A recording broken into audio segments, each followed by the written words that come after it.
All right. Good morning, everybody. This is Dee Reinhardt with Illinois WorkNet. We are rolling today with just me right now at the helm. Olivia's going to join us when she gets done with some testing that she has to do. Tammy happens to be out of town today, and it looks like I don't see Aurelie in that gang yet either. So we'll do this all by ourselves. How's that? Our next meeting is going to be April 7th. I understand that is going to be a staffing day in Region 1.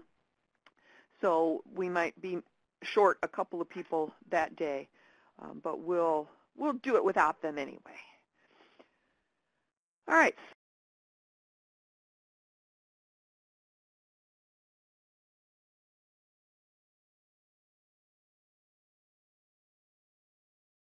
So let me get this up and running. I'm going to, excuse me, if you haven't had a chance to check in yet, please do that by region.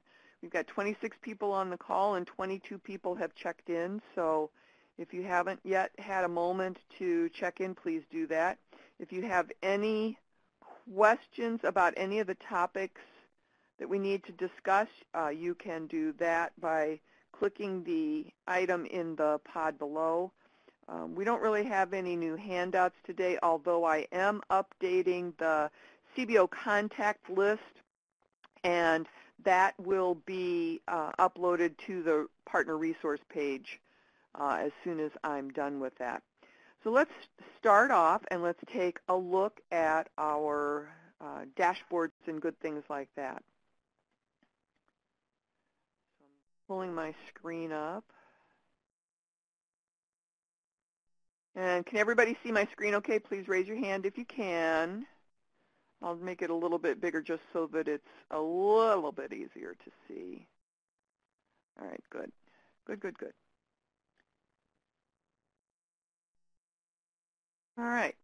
So today what we're going to do is we're going to talk a little bit here about the intake dashboard. And we've got some good numbers here. So look at this. Total customers that we've invited to orientation, 17,880. That is just an amazing number. Just an amazing number. And now to date we have 1,608 who are ready for CBO assignment. So we're getting there. We're getting there a whole lot. We've got 3,200 who have been assigned one way or another, and our goal is 5,000. So we're getting there. We're really getting there. So let's scroll back up here and take a look at some of these numbers. You know, I haven't mentioned this missed orientation number in a while, but we've got close to 7,000 people in there that missed their initial orientation. Those are people that you could go back and re-invite them, especially in areas that are voluntary. That might be a good pool of people to take a look at. And then we've got 2 applications that are older than 24 hours. Those might be people that like walked out on you. What I would like, if one of those 2 people is yours, please go in and check that to make sure that if they are never going to come back, that you mark them as declined to participate or re-invite them and get them back in there. We've got 13 people. That number grew. That bothers me a little bit. Ready for review by DHS caseworker. So we need to delve into that, and I'm hoping that the DHS admin team will follow up with you on that number. And then we've got 12 people who either need to be scheduled for consent or miss their consent meeting. Again, we need to keep on top of these numbers. This is what I call low-hanging fruit. It's those people that you can get back into the office pretty easily if it's something that maybe it's a medical thing that you're waiting on them before you actually do the assignment. That's good. We want to make sure that you're asking those medical questions and getting all of those people who might potentially be exempt and do not want to participate. We don't want to put them through the random assignment and then have them show up at the CBO and not want to participate, because that just causes everybody extra work. All right, let's take a look at the intake projections.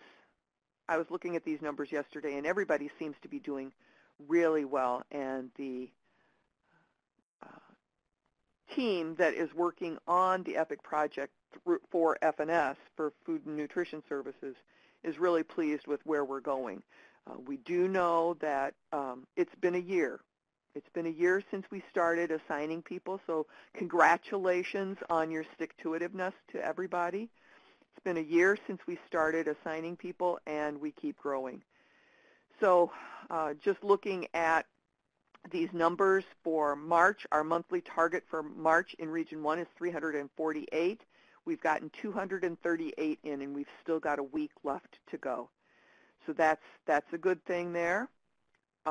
Region 2, you're rocking and rolling. Your actual total is 37, and your goal was 31. Whoop, whoop, whoop. So that's really good for Region 2. Region 3, your goal is 24, and you've got 14. You've still got a week to catch up on those 10. But you've been increasing very steadily every month, so we appreciate that from you, Region 3. Region 4, Region 4's monthly target is 17, and they got 23. That's fantastic, Region 4. I am so proud of you. So that's a great, great, great thing there. Now, Region 5, our star child. Region 5 is our star child. Their goal is 43. They're at 38 right now. We're ready for you to keep moving forward. Thank you so very much. Overall, statewide, we're getting there. Our monthly target is 463. We're at 350 for the month. So that is really, really close. And between the whole state, I'm hoping that we can get those extra, 113 people. We've got 5 days next week. And I don't know if any of you have orientations today, but that is something that we can help get moving forward on there. All right, Enrolled Dashboard. We want to take a look at our Enrolled Dashboard, and my screen is not moving super duper quick. While we're waiting for that to move over, what I want to do is I want to pull up this poll question. So, what do you do with a customer who is a no-show at a CBO intake orientation? Somebody was really quick on the draw. They answered that really, really fast.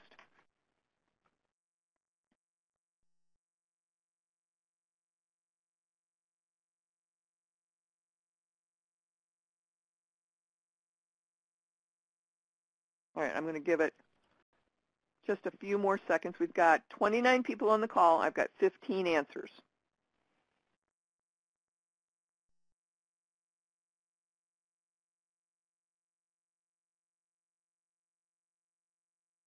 Answers.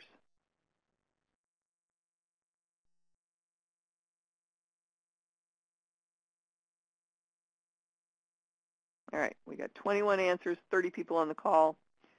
I'm assuming that you guys are probably answering these in a group if you're calling in as a group. So, all right, here's the answers that we got. And I'm going to end the poll so nobody else can answer. So the right answer would be one of the ones that everybody answered. Either call them into the office or reschedule them for another intake orientation. But the whole big thing is we do need to do something with them. All right? So what we want to do, and I'm going to minimize this poll so that you guys can see my screen again. We have this line on the dashboard right here that says, referral pending, no contact from customer, recommend conciliation. those are all people who a 2151 has been uploaded by the CBO that says they didn't show up for their intake orientation. Now, there's a lot of reasons why those people may have not shown up. Some of them may have been those good faith reasons, but we have 137 people in that list statewide.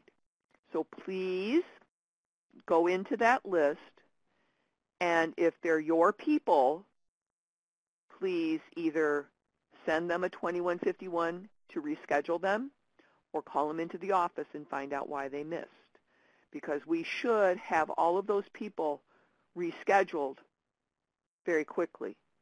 Because think about this. If they didn't show up and they're not doing anything else, they're not working, they're not doing anything else, they're getting DHS benefits and not probably doing their 20 hours a week that they need to be doing. Okie doke. The other thing that we've got here is referral pending appointment has not been scheduled. There's 6 people in there. And if there is no appointments available, then we need to talk to the CBOs to get them scheduled. But we had, on our last call, we had the discussion that they need to be scheduling 3 months out. So now if those are people who you called in as the no contact from the initial appointment, we need to get them scheduled right away. So don't just remove their appointment and that pushes them into that line. We need to remove their appointment at the same time that you're scheduling a new appointment. And we'll go over this. We'll go over this when we do our training that I'm going to talk about in a couple of minutes. The other thing that we need to look at is on here, excuse me, is the items that say DHS Review Recommend Sanction. We need to take a look at those numbers on a regular basis. We also need to be working with all of the customers that are in this situation where it's no progress or minimal progress. I have informed all of the CBOs that they should not be in these 3 areas for longer than 1 month. If they are in these areas longer than 1 month, they need to be doing a conciliation. And if that conciliation turns out wrong or they don't show up, then we're going to be needing to work with the customers on a regular basis so that you're working through the CBO to make sure that those customers do participate. Okay, so that's the enrollment dashboard. What I want to show you next is something that you guys might be all happy about. And I'm going to kind of zoom through this because this is real numbers. But what I've got here is an email that Deidre Wesley got on when we started the new system. So how many of you, I'm going to minimize this while I'm asking the question, show of hands, how many of you have found and read your new email status updates?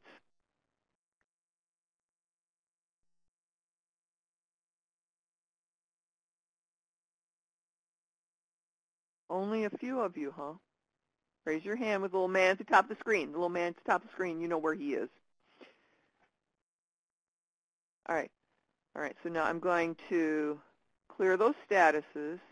Now, if you click that down arrow by the little man at the top of the screen, you'll see applause. So if you like these new emails where it combines all of your status updates in one, use the applause symbol from the little man drop-down arrow at the top of the screen. All right. Yay. Okay, so you guys found the applause, or some of you did at least.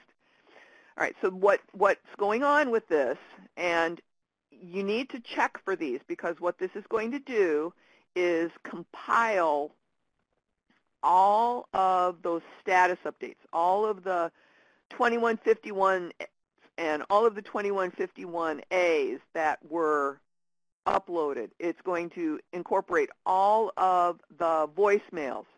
I'm sorry, all of the case notes that are in there.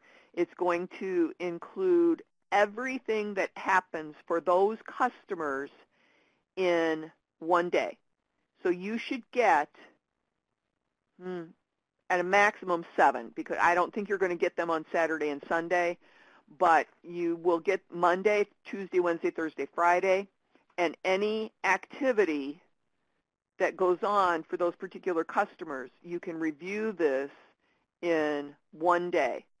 So then as you're going through this list, you can spot check, okay, I need to follow up on this person. Okay, I need to follow up on this person. Okay, I need to mark this person as ineligible on the EPIC toolbar.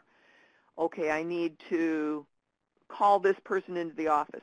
Use this list to your advantage because it's now coming to you all at one time instead of 50 emails. And this was from Miss Wesley, so just look at all of these emails that she would have gotten. 100 emails. So it's nuts. Nuts, just nuts. But now it's all combined into one email. All right. I think, I got to pull down my share screen here for a second. All right. What I want to talk about now is how many of you have new people. I'm going to be doing a webinar on March 30th from 1 to 2:30. March 30th, let me put that up here, 1 to 2:30, and it's going to be in this webinar space.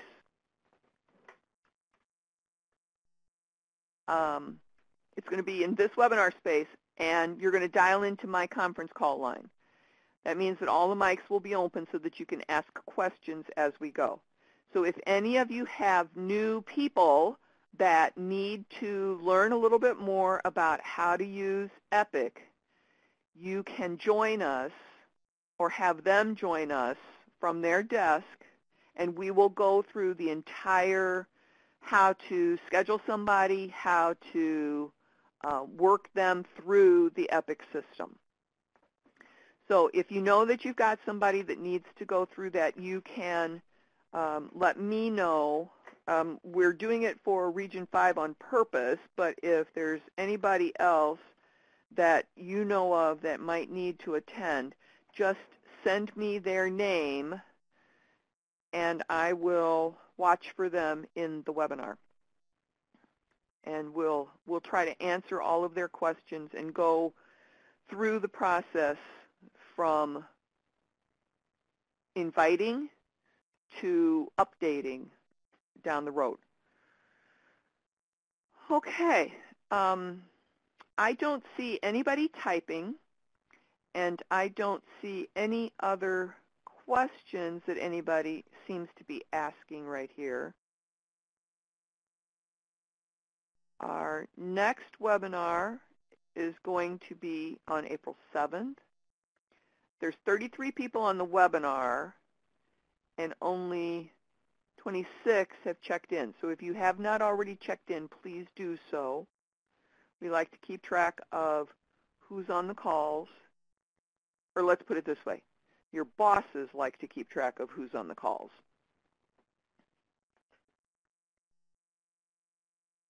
And I think I'm done for the day, unless there's anything else that we need to talk about.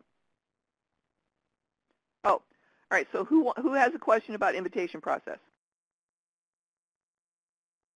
And if this is something that we're going to, go ahead, Pam.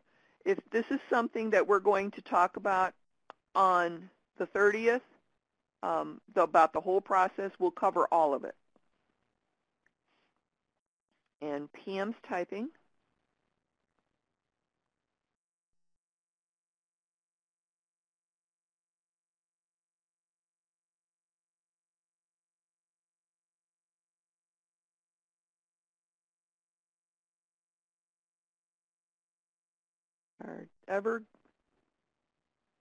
Are we at DHS ever going to have the power to reassign? Are you talking about moving them to a different CBO after they've been assigned to one? No, you will not. We are only doing that through the state level because we don't want people just going from one CBO to another. We did have a situation this week where a CBO talked to somebody in one of the offices and they said, sure, go ahead, send them to another CBO. But what happens is in the EPIC system, the database, they're assigned to one CBO, and then the other CBO would not be able to have access to that customer. So no, we have to do that at a state level. We can do it upon your recommendation, but if that needs to happen, it needs to come through us, and we can get that taken care of. We may send them back to you. We may take their status totally off and send them back to you, but we will more than likely just find a program that is more suited to their physical, mental, and travel, all of those capacities, their interests, everything. Okay. All right. Anything else for the good of the cause? If not, have a great weekend, and we'll talk to you on the 30th if you have any new people. Otherwise, we'll talk to you on the 7th. Bye-bye.